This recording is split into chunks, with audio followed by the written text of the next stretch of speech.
Isang simpleng babae ang namumuhay ng tahimik kasama ang kanyang mga mahal sa buhay. Gusto ko, gayahin niyo yung mga pinitas na bulaklak.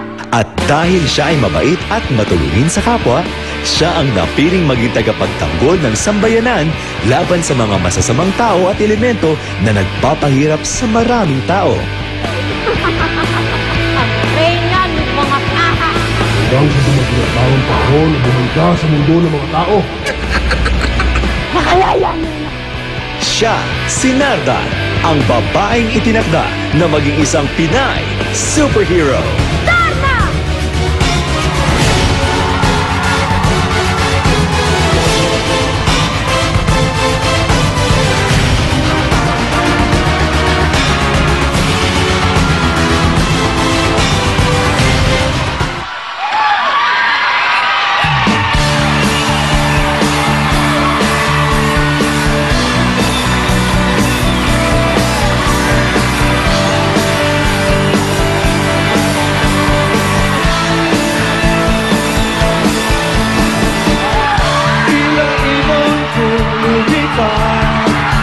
Sumabay sa hangin, ako'y napatingin sa babaeng napabalot ng hiwaga. Mapapansin kaya sa dami ng iyong ginagawa, kung kaagaw ko ang lahat, may pag-asa bang makilala ka?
Sa bangin, para lang iyong sagipin.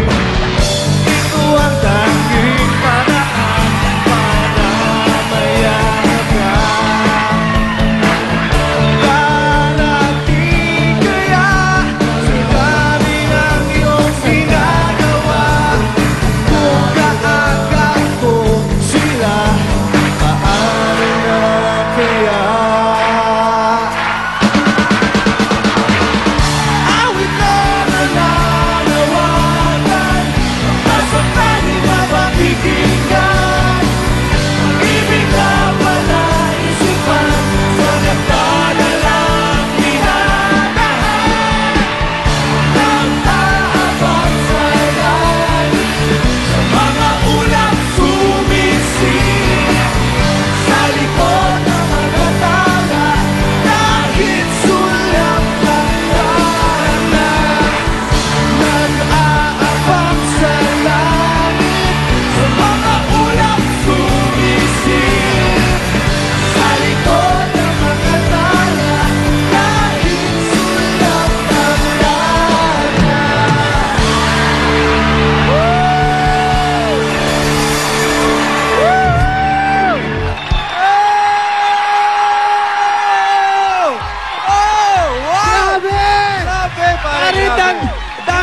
fans ang sumugod dito, So pare, sa bongga. SOP para makita ang pinakamahal na superhero nila. Ang Pinoy Ay, nako, superhero nako. natin. Everybody, welcome to SOP. Happy ba kayo na nakita nyo si Darna? Teka. Itong tanong. Happy ba kayo na nakita kami ni Gian? Happy nga, happy. Alam mo, pare, nag-text sila para makuha yung mga gusto nilang upuan dito sa Oo studio, naman. pare. Pero, mamaya, magkikita natin, mag-uusapan tayo kay Darna Ayun. Nataranta na ako kay Darna. Ang ganda ni Darna. pero malalaman natin kung ano ang real score sa kanila ni Pancho. Oo, tama. Abangan nyo yan. Kung mapanood muli ang back-to-back performance ni na Jano, Jaya, Ogie, at Regine. Yes, na-miss natin lahat to. And they're back and fully charged. Kaya, tutok lang dito sa S.O.P.